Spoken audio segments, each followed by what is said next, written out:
और बात है, तू जरा भी साथ दे तो और बात है। महफिलें हमने भी बहुत देखी हैं सनम, महफिलें हमने भी बहुत देखी हैं सनम, मगर तेरी महफिल में आना और बात है, तेरी महफिल में आना और बात है। नमस्कार दोस्तों, शुभ संध्या। यहाँ मौजूद सभी लोगों का मैं हार्दिक अभिनंदन करता हूँ, स्वागत करता हूँ। मैं भगवान से प्रार्थना करूँगा आपको शक्ति दे, बल्कि मैं तो कहूँगा सहन शक्ति दे। आपको बहुत सारे कवियों को सहन करना है।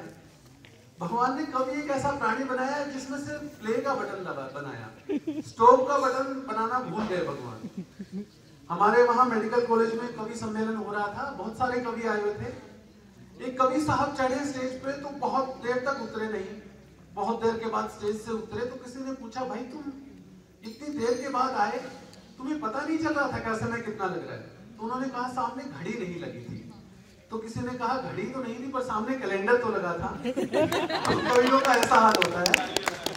खैर, बहुत लोग पूछते हैं कि आप कविता क्यों लिखते हैं, तो उसके लिए मैं दो छोटे छोटे मुक्तक और उसके बाद मुख्य कविता पर आऊंगा।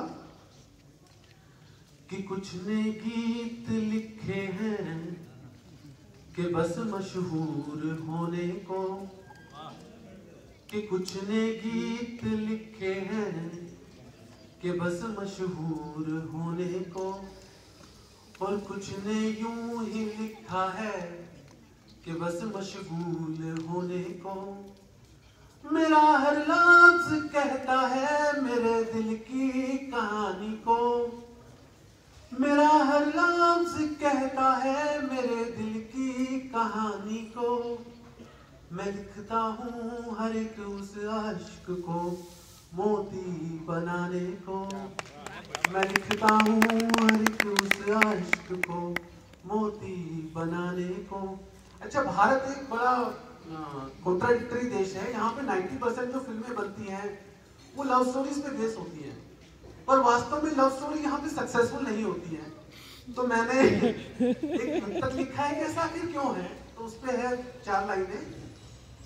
कि कभी इस जात से हारा, कभी औकात से हारा, कभी इस जात से हारा, कभी औकात से हारा।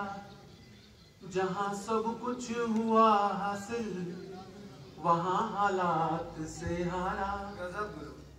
सुनाऊं क्या कहानी तुमको अपनी बदनसीबी की, सुनाऊं क्या कहानी तुमको अपनी बदनसीबी की। मैं जिनको दिल में रखता था उन्हीं जज्बात से हारा, कभी इस जात से हारा। और अब थोड़े संगीता विषय की ओर लेके चलता हूँ और फिर मुख्य कविता। मैं अपने हॉस्पिटल में इमरजेंसी में काम कर रहा था, बर्न एंड प्लास्टिक वार्ड में। तो वहाँ पे शाम का समय था और एक पेशेंट आई, और उसको देखकर मैंने 4 लाइनें लिखी हैं। इस देश की त्रासदी, इस देश की विडंबना आप तक पहुंचाना चाहूंगा। कि सफेद कपड़े में लिपट कर वो मेरे पास आई थी, सफेद कपड़े में लिपट कर वो मेरे पास आई थी। किसी से पूछा तो पता चला कि खुद को आग लगाई थी। सफेद कपड़े में लिपट कर वो मेरे पास आई थी, किसी से पूछा तो पता चला कि खुद को आग लगाई थी। और दोस्तों, जिस मिट्टी तेल को छिड़क कर उसने खुद को आग लगाई थी, वह भी मैं 2 घंटे कतार में खड़ी होकर लाई थी। देखिए, इसके बाद कविता पढ़ता हूँ। मेरी कविता का शीर्षक है भगवान की तलाश। कि कहते हैं ढूंढो तो भगवान भी मिल जाता है।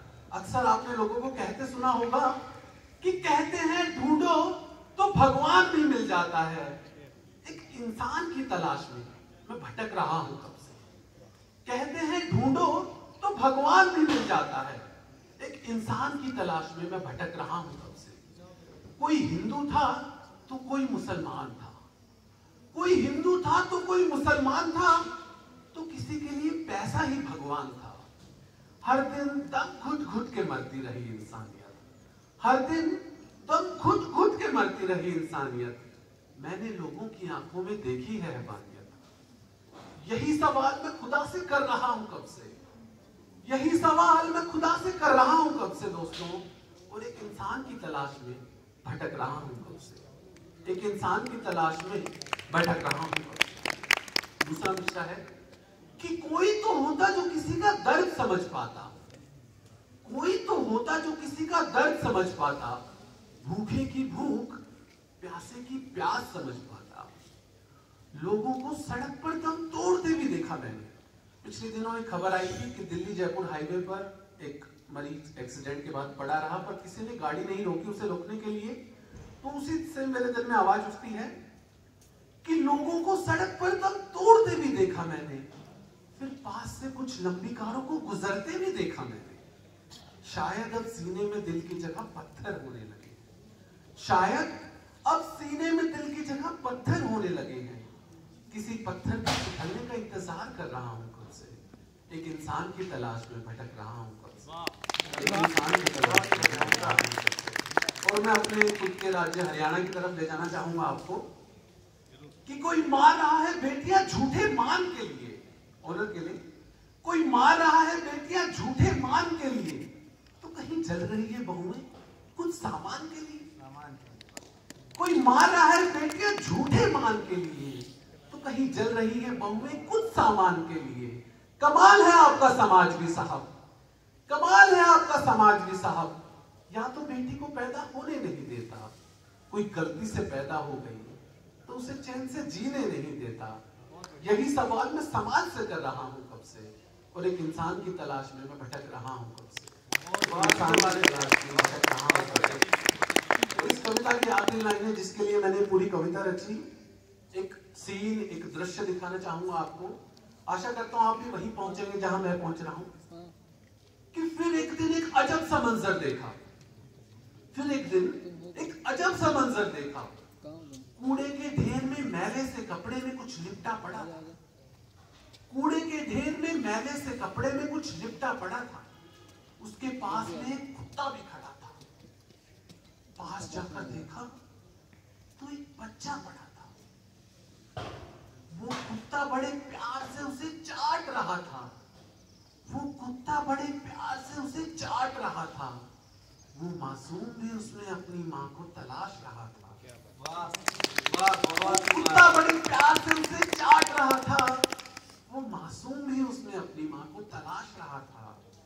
देखकर ये सब आंख मेरी भर आई, अपने इंसान होने पर बड़ी घिन आई।